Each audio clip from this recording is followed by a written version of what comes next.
This is the story of how a pilot hijacked a plane. On March 24, 2015, a Germanwings Airbus A320-211 was flying from Barcelona to Düsseldorf. The aircraft made initial contact with the Marseille control center without any issues. They had taken off from Barcelona and were en route to their destination.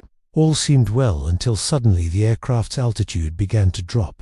The plane started off at 35,000 feet, then slowly started descending down to 34,000 feet, then 33,000, 32,000 feet. At this point, the controllers at Marseille noticed that the plane had been slowly losing altitude for the past few minutes. But it wasn't just any slow descent, it was unusually rapid. The Airbus A320 was diving toward the ground at a rate of approximately 3,000 feet per minute. The controllers immediately recognized that this was a critical situation. As soon as they realized what was happening, they tried to make contact with the plane. They sent out a standard automated message: Germanwings 9525, descend, level off at 34,000 feet. But the plane kept on going down. They tried again. Germanwings 9525, we are alive, we read you back. You descend to 34,000 feet, but still there was no reply. The controllers at Marseille couldn't believe what they were seeing. The plane was now only 20,000 feet above the ground, and they hadn't gotten any response from the pilots yet. The controllers in Marseille worked quickly to get in touch with the French military. They needed help getting this plane under control before it hit the ground. Meanwhile, the people inside the plane had no idea what was going on. The passengers looked around nervously. Some looked at the flight attendants. Some turned to the pilots to ask questions, but nobody knew what was happening. The plane was moving up and down erratically, which made many people think that there had been a bomb threat or some kind of terrorist attack. On the ground, authorities were trying everything they could to save everyone on board. But the controller in Marseille had one last-ditch effort. He grabbed the radio and said, Germanwings 9525, this is the Marseille control tower. We want to talk to the pilots. Just as he finished speaking, the plane started ascending rapidly. It went from 19,000 feet all the way up to 27,000 feet in just a matter of seconds. And then they heard the sound they had been waiting for. The co-pilot came over the radio and said, "Okay, everything is fine." The controller breathed a sigh of relief, thinking that everything was going to be okay. But little did he know that the nightmare was just beginning. With the plane now stable, the Marseille control center handed it over to the French controllers. The co-pilot was doing his best to keep the plane stable, but it was clear that he didn't have much experience flying a plane.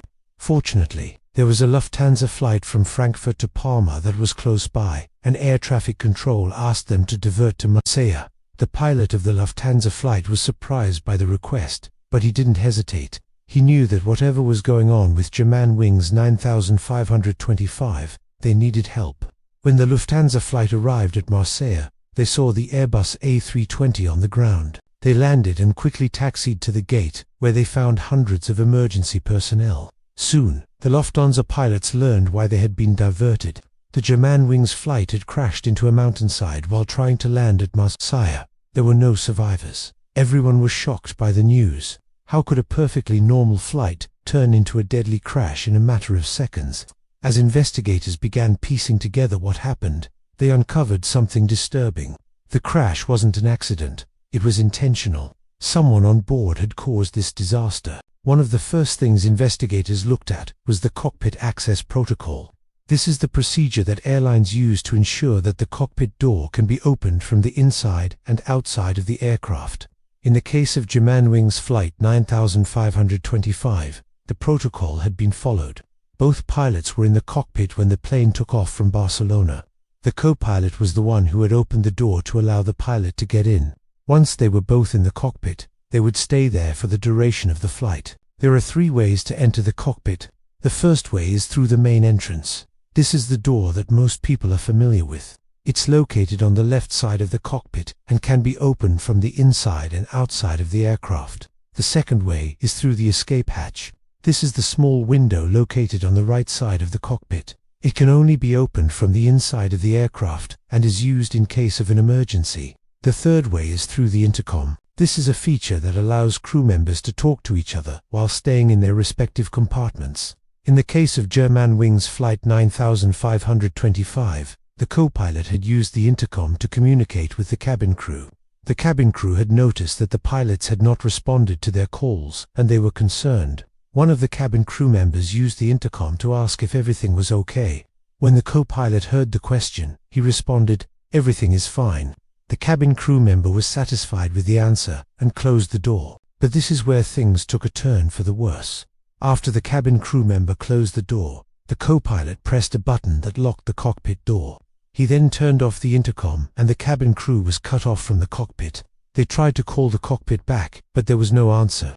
The co-pilot had blocked off the only two ways to communicate with the pilots.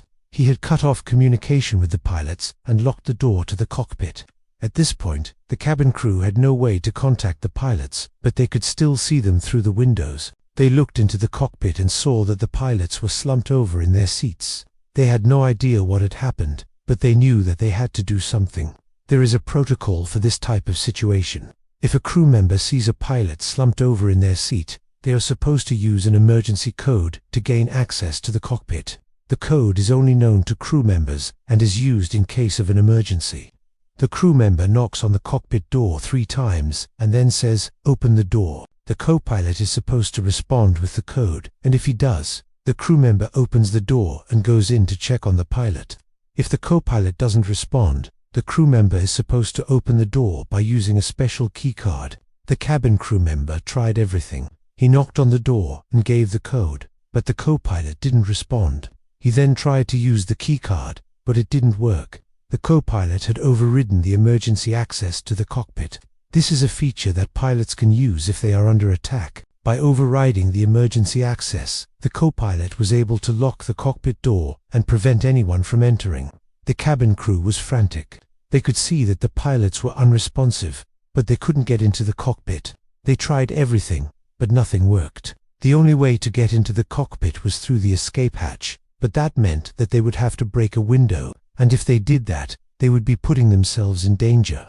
It was at this point that the cabin crew decided to take drastic action. One of the flight attendants ran to the escape hatch and started banging on it with all her might. She screamed, "Open the door," but nobody answered. The co-pilot had turned off all communications with the cabin crew. He had also put on the fasten seatbelt sign so that the passengers wouldn't panic. The flight attendant continued banging on the door, but it was no use. The co-pilot had locked it and turned off the intercom. The cabin crew was out of options. They couldn't reach the pilots, and they couldn't get into the cockpit. They could only watch helplessly as the pilots slumped over in their seats. To be clear, the co-pilot was not a suicidal person. He was a highly trained professional who loved his job. But he was suffering from severe depression and had recently been declared unfit to fly by his doctor. He had been taking medication and seeing a therapist, but he was still struggling. On the day of the crash, he had taken a large amount of medication and was feeling very sick. He asked to be relieved of his duties, but the captain refused. The co-pilot was forced to stay on duty and fly the plane. And that's real quick, guys. A look at what happened to Germanwings Flight 9525. Stay tuned for more videos.